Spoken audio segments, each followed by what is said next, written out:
Welcome, Charity.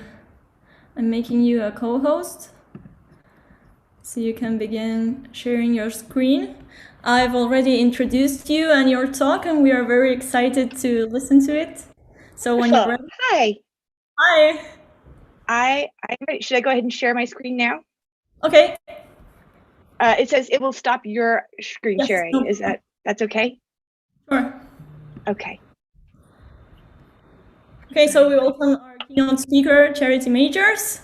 Welcome, Charity, and the floor is all yours. Thank you so much. Hello there. Okay, I've shared my screen. I hit play.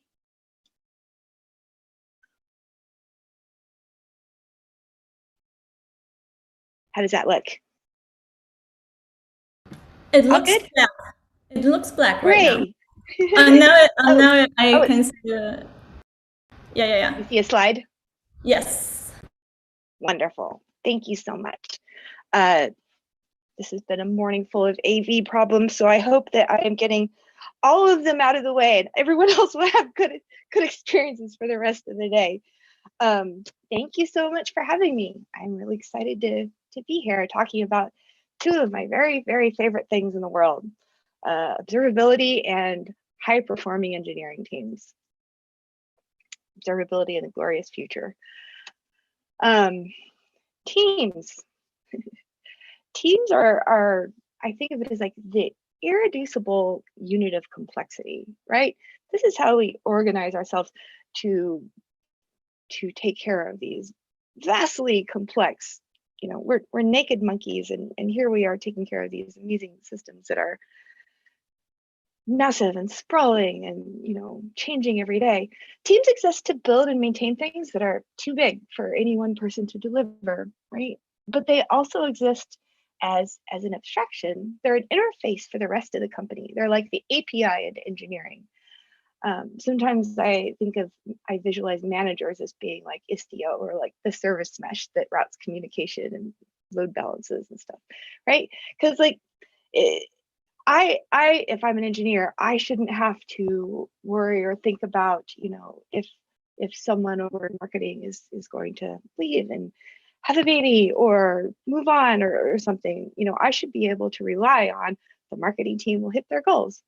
And the team is what provides that framework for resiliency and redundancy, scaffolding for our growth and development. You can also think of teams as like RAID for humans.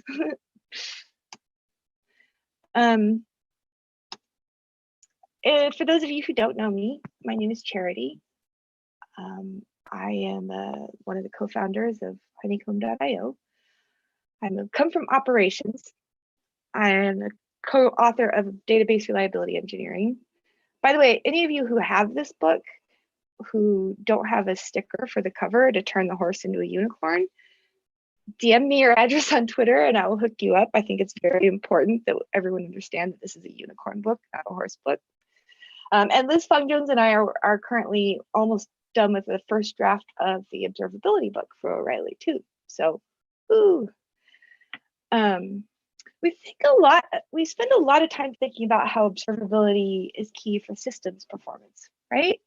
But I want to take it in a slightly different direction today. And I want to talk about how and why observability is such a prerequisite.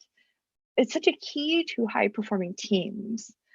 And if you belong on a team, you are partially responsible for its performance, right? It is not just the manager's job, it is everyone's job. And you can help yourselves level up systematically by adding visibility, resolving these issues that impede performance. These are socio-technical systems, and so every problem is a socio-technical problem. Can't be solved just by managing the people, can't be solved just by looking at the tech, can't be solved just by looking at the tools that humans use to manage the tech. It can only really be solved by looking at the entire system, which is why it's fun, right? So, whoa, that slide came out of nowhere. Sorry, I was using this for scratch for the t-shirts that I was making. The teams you join, I think, are what define our careers. You know, I often talk to people who are thinking about changing jobs, and when I ask them, what do you care about? What do you want to do with your life? Who do you want to be when you grow up? You know, what do you want in your next opportunity? I often hear a lot of things, like they want to work on specific technologies, they want a good work-life balance, they care about company culture, they care about opportunities, you know, and all of these are great. All of these are good things to think about. But I rarely hear anyone say the one thing that I think is by far the most important thing to look for, and that is you should want to join a high-performing team. More than where you go to school, more than what your industry is, even more than your personal skill level and ability, the teams that you join are what will make you who you will be, if that makes any sense. You know, I feel like I won the lottery early in my career. I worked at Linden Labs for 5 years out of college, which set a pretty high bar for me in terms of cutting edge tech, hard scaling problems, brilliant, passionate people, you know, fierce creativity, and a very generous and open culture. I learned a whole universe of, you know, best practices, things that, you know, we rarely like. When something works, it's invisible to us, right? But these best practices have taken hundreds of thousands of engineers, dozens of years to arrive at. And it was a great launch to my career. I was very lucky, right? It set the bar really high for me for the rest of my career, and I'm very grateful. I've also worked at other jobs that were not as gratifying. And when I think about what they have in common, even though the jobs where I worked had very little else in common, the jobs that I worked at that I didn't enjoy, you know, some of them were very different from each other. But you can kind of see through the word clouds, you know. The high performing teams, it's not just about, you know, performance.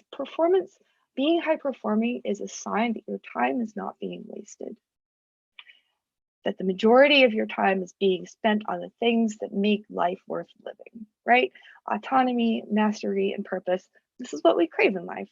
And your work can and should be a creative force that you hunger for, that is worthy of you investing your life force into. So, you know, I think it could be very easy for us to take just a very cold capitalist, you know, approach to this, which is what I definitely do when talking to my board meeting, my board members. But at the root of it, it's about, you know, it's about each of us having a life that's worth living, I feel.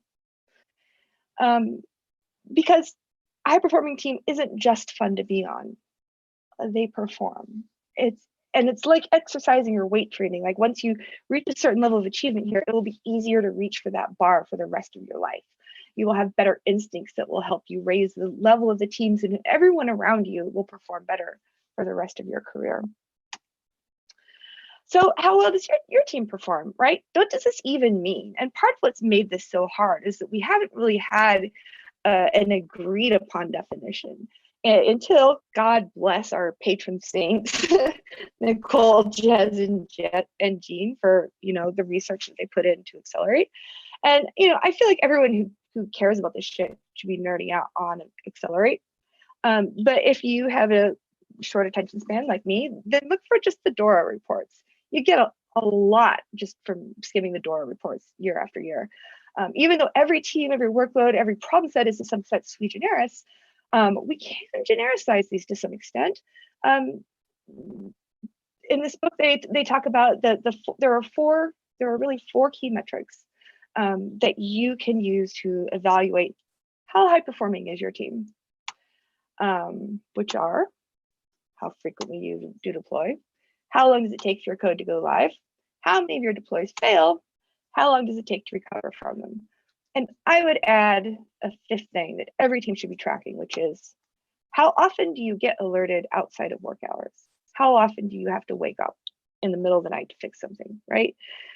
We've been engaged in this process in this industry of wrapping software engineers into the ownership, right? And this is not about, hey, come be masochists like us in ops. It's about, no, this is actually what it takes to make software better. I think that everybody who supports a 24/7 service should be on call in some way. But I think that the flip side of this is that we have a responsibility to make that not suck. I firmly believe that being on call could be something that you and your teams look forward to if done well. We'll talk about that more a little bit later. In the DOOR report, they surveyed tens of thousands of teams, and they showed that there is a very wide gap between the quote unquote elite teams. I don't really like that language, but the elite teams, let's go with it, and the bottom 50%. Elite teams deploy multiple times per day. Low, medium performing teams deploy once per month, once per week, or even less. Deploys fail 15% of the time or less. Services are stored in under an hour, etc. You can visualize these. Whoa. Visualize these here. This is 2018 to 2019. And I will pull your attention to the fact that, 2018 to 2019, the bottom 50% is actually losing ground, while the top, 7% elite is now becoming 20%. There's clearly like a vast divergence that's occurring where some teams are reaching like escape velocity, they're getting better and better, and many teams are getting worse and worse. And this has nothing whatsoever to do with the skill of the engineers on these teams. Nothing whatsoever. I cannot underline that enough. And there might even be a negative correlation. It is not about the skill of the engineers. It is about the level of performance of the team. And it really, really, really pays to be on a high performing team. Like, these are not small numbers. 2,604 times faster to recover from incidents. Holy shit, right? Think of the sheer amount of human misery that is contained in this gulf of performance, and the amount of competitive advantage for the teams who learn to look at themselves and learn to iterate in the way that they build together and improve. If you're on a high performing team, you're absorbing, good defaults, good instincts, good best practices, standard ways of doing things, these things that always seem so obvious once you're doing them, and we underestimate just how much effort went into discovering them and developing them. And they're not taught in schools, full stop. And as a music major, serial dropout,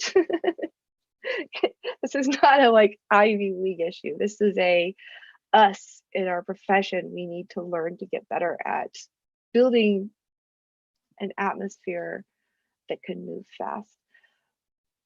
People talk about wanting to, be safe and stuff, and like moving quickly is safety. Slowing down is dangerous. It's like riding a bicycle, or it's like being a shark. Our instinct is often like, when we don't feel like we're in control, we slow down, and that is an instinct that we are going to have to retrain ourselves out of.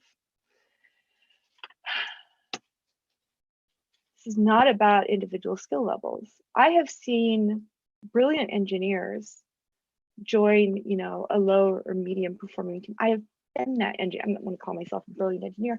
I have joined a lower performing team. Did I pull them up to some glorious heights? No. Within 3 to 6 months of joining a team, you basically reach that team's level of performance when it comes to getting changes out. Because so much it's the structure that's around you, it's the best practices, it's the on-call schedule, it's the defaults, it's the CI/CD pipeline, it's the cultural, like the who you're supposed to ask for permission. It's all of these things that are around you. There is some base skill level that you need to have in order to function and write code and ship shit, but in terms of performance, like it is entirely about the team that you join, right? I've also seen, engineers who did not consider themselves to be superstars in any way. They're decent engineers. They join a high performing team, within 3 to 6 months, they're performing at that level too. Over and over and over and over again, we see this. It is the team's performance that we rise or fall to as individuals, and it's like It's not about you.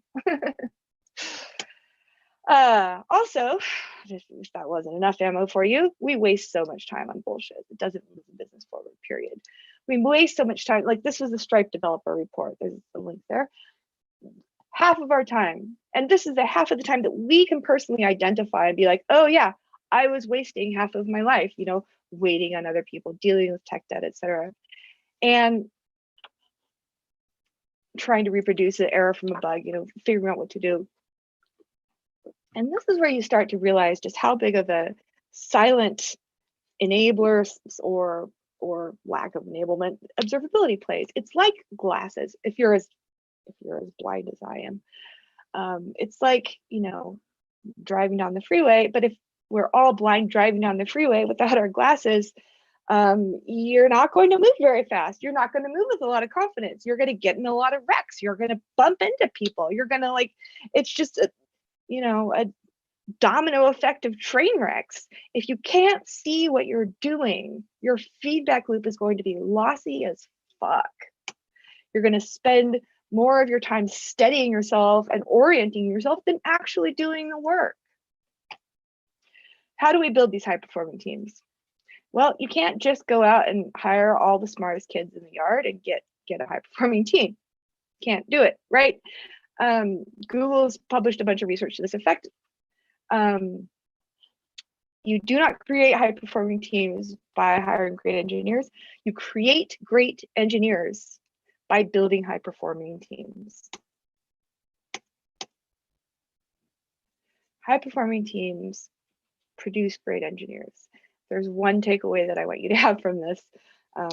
It's that it matters. It matters a lot. Which of these poor kids is going to be a better engineer 2 years from now? The one who joins the elite team where they're doing 3,000 deploys per year, or the one who joins a team where they have 5 deploys per year, where they're constantly firefighting? You know, it's so much of this is about creating an environment where people can spend most of their time with their head in a creative space, thinking about solving the biggest problems in front of your business. If you've built a team where you get like an hour of that a week, you're just not going to make as much progress. Yes, this is anecdata. I apologize. It's what I've got. The way to think about this is a systems problem, right? Sociotechnical is my new favorite word. Technology is the sum of the ways in which social groups construct the material objects of their situations. I love it because we already intuitively know what it means, right? You cannot build tools without considering how people will use those tools. So much of who we are is socially constructed, and tech is this amazingly powerful tool for changing how people act. And what you do is who you are, right? If we can change how people act, we change who they are. This is the Canonical, you know, by Dr. Richard Cook, who's such a, you know, pioneer in this field. These are the 3 parts of a sociotechnical system. There's the people, there's the artifacts, and then there's the tools that you use to change those artifacts, right? To change production, etc. Consider, what if every time you wrote a test and it failed, it emailed the entire company and was like, Charity's test broke production? What if it paged that person's manager? How would that affect the team's velocity and their willingness to take risks? If there's one job that I think that every senior contributor has, it is constructing and tuning the feedback loops that create our socio-technical systems. It's thinking about those motivations and the ripple effects, the impacts of every tooling choice that we make, every human choice that we make. It seems intuitive that you could like fix the team just by working on the team, but in fact, you can't. You can't attack any of these in isolation. And what is, you know, I think of it like Archimedes' lever. Like, what is the lever that we can use to move the world? It's our tools. And like, why are computers hard? Because we don't understand them, right? Like, our production systems are these festering hairballs that no one has ever seen clearly or understood.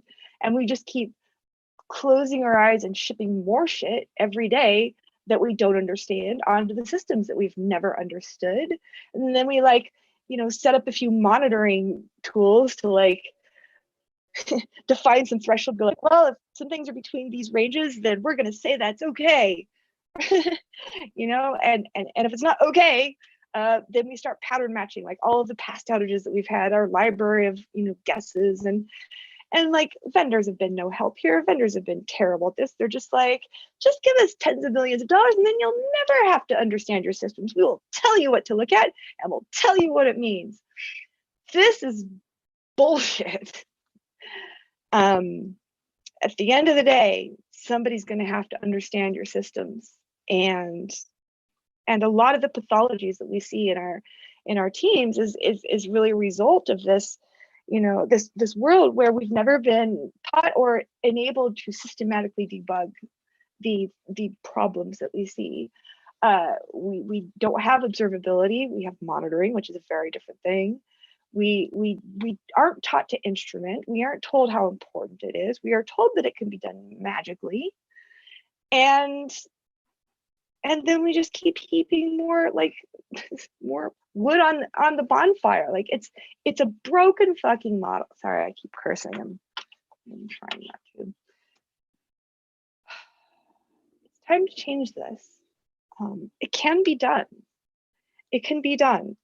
This is not like, I feel like the biggest obstacle that we face is our acceptance that this is just how it is, that working with computers just sucks, that you're not expected to be able to understand or rationally reason about your systems, and that there's no other alternative. All of these things are untrue. Now, I don't want to diminish like how difficult it is to dig yourself out of that hole. It is absolutely hard.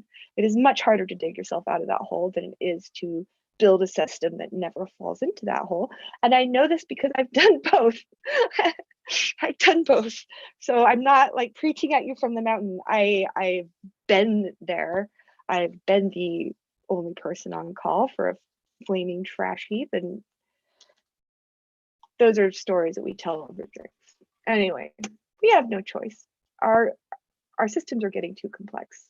They have outstripped our ability to debug them using our library of past outages and our, like, you know, and don't get me wrong, I love being the wizard who just like peers at a dashboard, squints a little, goes, it's Redis. No, it doesn't say Redis anywhere there, but I know it's fucking Redis. I just know it, right? Like, I love that feeling. It's a feeling of power, right? But it is increasingly, I see it as a pathological sign of a system that is managed through religion rather than science. It shouldn't be that way. It shouldn't be that way. The best debugger your debugger of last resort should not always be the person who's been there the longest. That's another anti-pattern. It's a terrible thing. Your best debugger should be the people who are most curious and who are most willing to like follow the trail of breadcrumbs.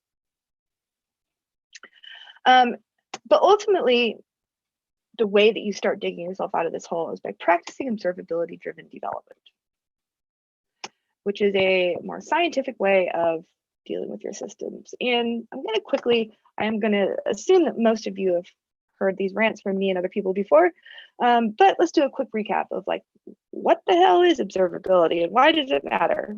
How is it different from monitoring? What do we care about, etc. Well, observability has this really rich heritage in mechanical engineering. It's the mathematical dual of controllability, and it means how well can you understand the inner workings of a system just by observing it from the outside. Meaning like any system state that it can get itself into, no matter how obscure, whether or not you've ever encountered it before, can you understand it just by asking questions with your tools? And for software engineers, you know, yes, we're borrowing this terminology from a different discipline, but I think that there's a very real and rich, you know, set of learnings that we can apply, which are, can you answer any questions about your systems without shipping new code. Because if you had to ship new code to handle this system state or this scenario, then that implies that you needed to be able to predict in advance that you would encounter it, right? That breaks the promise of observability. I have written a lot about this topic. Like, if you accept that definition of observability, it does unfortunately mean that the vendors out there who claim to be selling observability don't. Your Datadogs, your Prometheuses, the fundamental building block of observability is the arbitrarily wide structured event, one per request per service, where you just pack all the context in and you keep, you never delete, right? You packed all the context, everything you know about the parameters that were passed in, the calls that were made out, the duration, the errors, the environment, the language internals, the garbage, anything, you just pack it into that really rich event. I've also heard them called canonical logs. You pack them in. That is the building block of observability. It's also often called spans, right? With tracing first approaches. You can definitely get observability with tracing first approaches. You cannot get observability out of anything that's based off of a metric, where a metric is, a number where you append some tags. And so I'm not going to recap it all here. If you're interested, I've written a lot about this. There are a lot of, if you accept that definition, then you have to have things like high cardinality, high dimensionality, blah, blah, blah, blah, blah, all these things. Let's just assume you believe me for the purposes of the rest of this talk.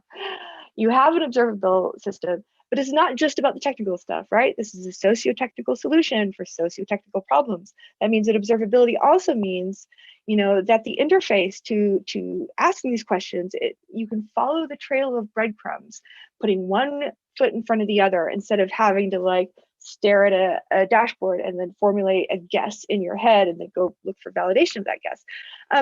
I find it's easier for people if we have an example or two. So let's look through a quick example of, monitoring. This is your classic, Datadog, Prometheus style dashboards, monitoring problems with a LAMP stack, and then we'll look at one with observability. Now, these are problems which every single person here has probably tried to debug at some point, right? Photos are loading slowly for some people. Why? These are all things that you can monitor for, and you should. Right?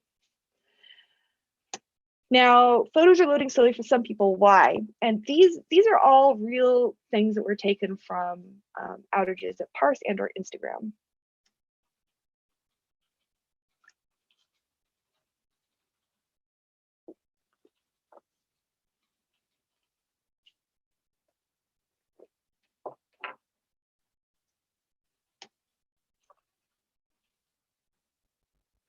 Right? What am I supposed to monitor for? You can't really, right? These are much more like debugging. It's much more like you need to be able to reconstruct any system state and what changed at any point in time. I've got more.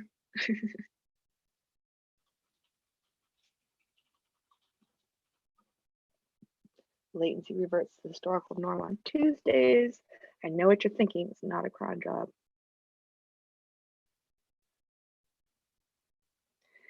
Right? These are not problems. They're symptoms. Some of them aren't even, bugs. They're just things we have to understand. This is another key difference between monitoring and observability, where monitoring is very much rooted around outages and problems and alerts. Observability is often just about understanding, right? It may not be a problem. Certainly, most of these things are not something you want to page someone in the middle of the night about, but it's about understanding and reconstructing and being able to swiftly,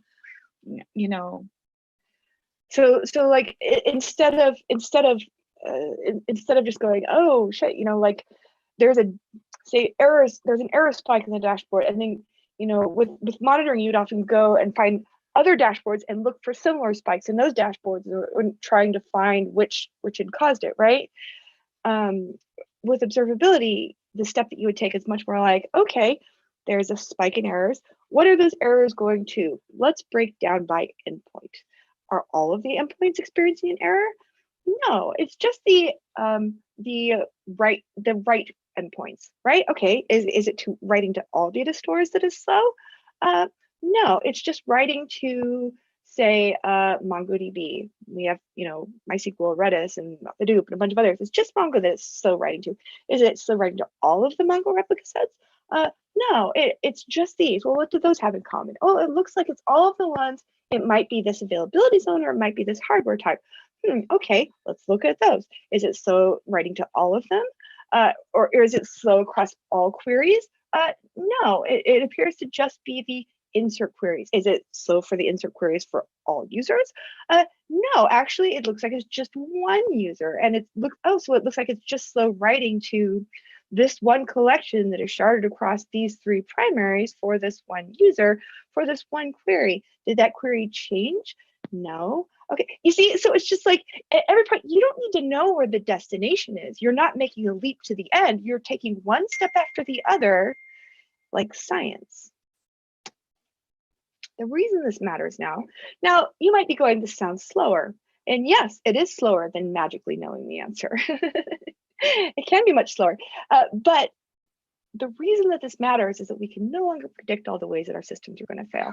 Now, it used to be the case that with the LAMP stack, right, almost all the complexity was bound up in the application. And so I could build up this system, I could look at it, I could guess 80% of the ways it was ever going to fail. I could write monitoring checks for those things, right? Over the next few months, I would find another 15% of the remaining 20%, and then once or twice a year, I'd be just really stumped and I'd have to dig in and be something shockingly new.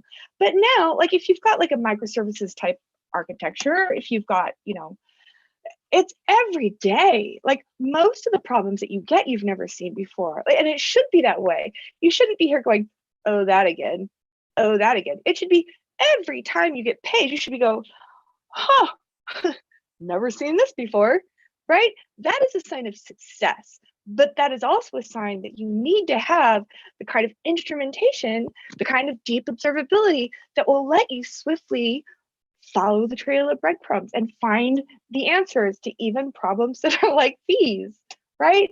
You can't waste a week every single time you have a new unknown, a crazy new problem, because every problem is a crazy new problem, or we're screwed. Observability is the first step to high-performing teams because most teams are flying in the dark and they probably don't even know it. And everything gets so much easier when you can just see where you're going, right? Logs are great when you know what you're looking for. You can search for it, you can find it. If you don't know what you're looking for, you're screwed, right? And like teams have been doing heroes work all these years, like not having the tools that let them inspect and compare, and correlate. Like but they've just kind of reached their end of life, right? Metrics, pre-aggregation, logs, they're reaching their end of life of usefulness. And what teams are increasingly finding is that if they make the shift to an observability-centered development cycle, what it means is you can actually expect engineers to own their code in production, because they don't need to have the battle scars and like the scar tissue, and you can reduce it to simple feedback loops. And what observability driven development means is, do I have a slide that talks about this? Observability driven development just means that when you're writing code, you're instrumenting it with an eye to your future self and your future team who's going to need to understand it, right? You're like, oh, this shopping cart ID, I should stuff that in the that's going to be necessary someday, right? Like anything that might be useful to you someday, you stuff it in the blob. Remember, our source of truth is the arbitrarily wide structured data blob. You stuff it into that data blob. You get one of those per request per service. You stuff everything that might be useful into that. And then, you get it deployed. Hopefully it's a short amount of time between when you are writing the code, you deploy, and then you go look at it. You close that loop and you look at it through the lens of the instrumentation that you just wrote, and you ask yourself, is it doing what I meant for it to do? And does anything else look weird? Technical term. That is the irreducible feedback loop that will help you build a system that is understood, a system that can be, where it's not just like full of dark corners and like surprise. Anybody who's had the experience of like picking up the rock, starting to debug a problem, just going, oh my God, how deep does this rabbit hole go? There's a problem there and a problem there and a problem there and a problem there. And I can't spend my week on this because I'm trying to spend a feature, and holy fuck, this is terrifying, right? Like the goal is for it not to be like that. The goal is for you to pick up the rock and go, yep, that's what I put there, put it back down. This is not impossible. I will point out that like Honeycomb engineering team on our door metrics, they're an order of magnitude better than the elite teams because we've never stuffed shit under the fucking rock. You can just write your code and go look at it and see if it's doing what you expected it to do or not, and get the fuck on with your day. People are always saying, you know, oh, I don't have time to do this now. I would argue that you can't afford not to. It does take time. But it buys you the time to do everything else that you need to do more efficiently, more humanely. I'm not going to go through all this. I'm looking at the time, and but like Liz Fung-Jones and I wrote up this observability maturity model. There's a white paper on the Honeycomb website. And we basically, you know, there are these 5 categories, and we tried to write it. It's almost like a choose your own adventure mystery, right? Like you should be able to look at it and see yourself if you're doing well or if you're doing poorly in each of these areas. And then we have recommendations, because every high performing team, every team is unique, right? There isn't a recipe book that you can follow, but there are patterns that you can learn from. You can figure out which one of these your team is performing the worst at, and you can start to improve it, right? And then just like pick the lowest hanging fruit, fix it, one foot in front of the other. It's the only way anything improves. TDD is, you know, the most successful software pattern of my lifetime. But TDD ends at the border of your laptop. TDD works by abstracting out everything interesting, which is why observability-driven development is how we need to start pushing our engineers to think. Never accept a pull request unless you can answer the question, how will I know when this breaks? A lot of good hygiene around, you know, deploy one merge set at a time, watch your code roll out, shorten that time. Ideally, you should, like, if there's one place to start, I would say start by making it so that whenever somebody merges their code to main, everything between that and it being live is automated, and ideally under 15 minutes.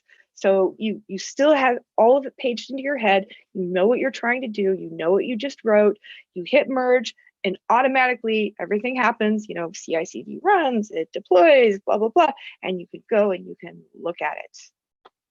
Wrap your shit in feature flags, you know, and it's important to ask yourself if anything else looks weird. You know, like in this, everybody should have their nose in production every day. If you only look at production when it's broken, you will not know what normal looks like.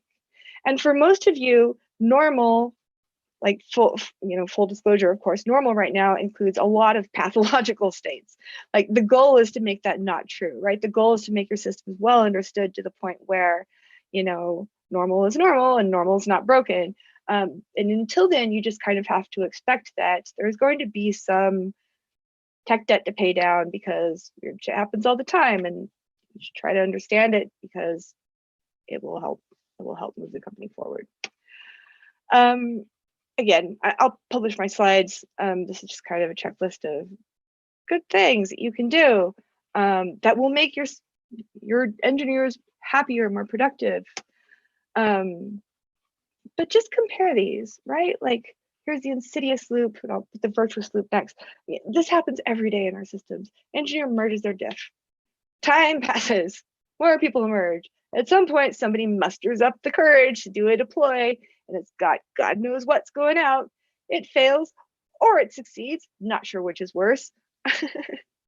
Somebody has to deal with it. Often the person who deploys is not the person who will get paged when the site is down. So if someone else starts working on it, right? Someone does a manual rollback, then you get bisecting, trying to figure out which of these changes was responsible for the problem. It eats up at least one person's day, if not more. Everybody gets burned out. bitches about how much on-call sucks. And this is why we have so many teams have so many more people than they should really need to do the job that they are tasked with business-wise. But you need them because this just is time-consuming as hell. Virtuous loop, merges a diff, kicks off automatic CI/CD and deploy. Deploy fails, notifies the person who triggered the diff, the deploy, right? Automatically gets to a safe spot. The person who just wrote the code is going to be the best equipped to swiftly spot the error. Whoops, add some tests, instrumentation to better detect it, commit a fix, merge again, 10 minutes, one person. This is what it looks like at Honeycomb. This is how we've got like 9, 10 people writing code, covering everything from the storage engine, query planner, the API, the UI, the UX, the product, and all of the instrumentation. And yes, we have been severely understaffed, and we're hiring, FYI. But we would not have a prayer if our engineers were wasting 42% of their time on tech debt. We would not have a chance in hell. The only way that we can do so much with so few people is because almost all of their energy goes towards making forward progress for the business. And their lives are better. They're happier, they're learning more, they're progressing faster than they would be if they were stuck in tech debt hell. You should want to join a high-performing team. You should want to make your team a high-performing team. You should want to be in this, 20% of elite performers who are achieving liftoff. It makes a big difference in terms of life quality and satisfaction and joy. Stop flying blind.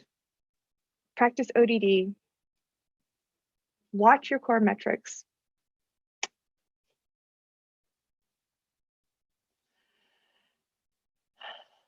Join teams that honor and value this work. I'm just about done.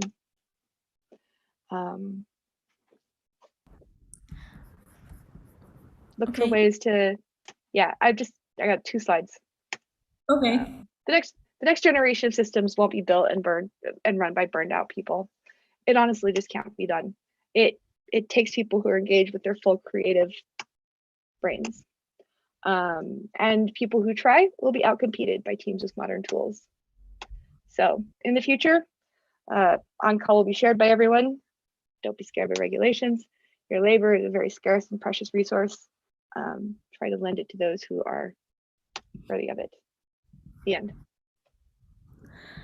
Thank you very much, Charity. Over YouTube, people are agreeing a lot with what you just said. And there's a question here from Franco.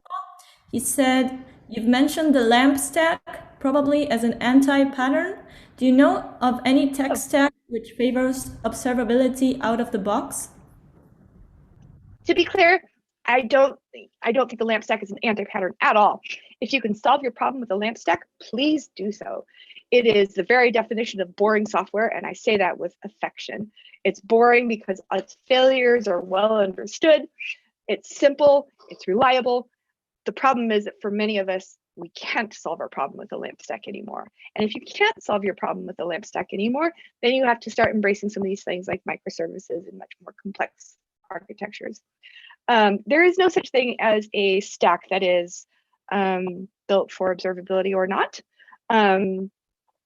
Observability in my mind is, so there's infrastructure tools, which are for, monitoring infrastructure. And I'm not trying to shit all over like your Datadogs and your Prometheuses, because those are brilliant tools for infrastructure monitoring. But observability is for people who are writing code and needing to understand the consequences of that code in and on their infrastructures. So it's much less about the stack, because it's not an infra tool. It's much more about the languages, the language environments, serverless is a great example. Stack is pretty irrelevant. This is a little level above that. Does that help? Okay, thank you. I hope Franco has his question answered. If you want to ask I think questions on Twitter, I will happily like continue. I just want to make sure and get to as many questions as you all have. on Twitter. We will write this down here. You can tweet her. She's very active and very helpful. Mipsy Tipsy, yeah. So thank you very much, Charity. I think your talk was very inspiring, and I'm sure. No, thank you. And well, we're very glad to be bringing these amazing speakers to an Argentine audience. As you know, we're a developing country, and we hope that technology helps develop our economy and the livelihoods of people. So we believe in our technical capabilities, and through talks like yours, we can improve and hopefully build a lot of high-performing teams, which would change the world. So thank you very much. Yay. It was a real pleasure, and we will have you here maybe some other time. So thank you. Thanks so much for having me. Everybody stay safe. Thanks.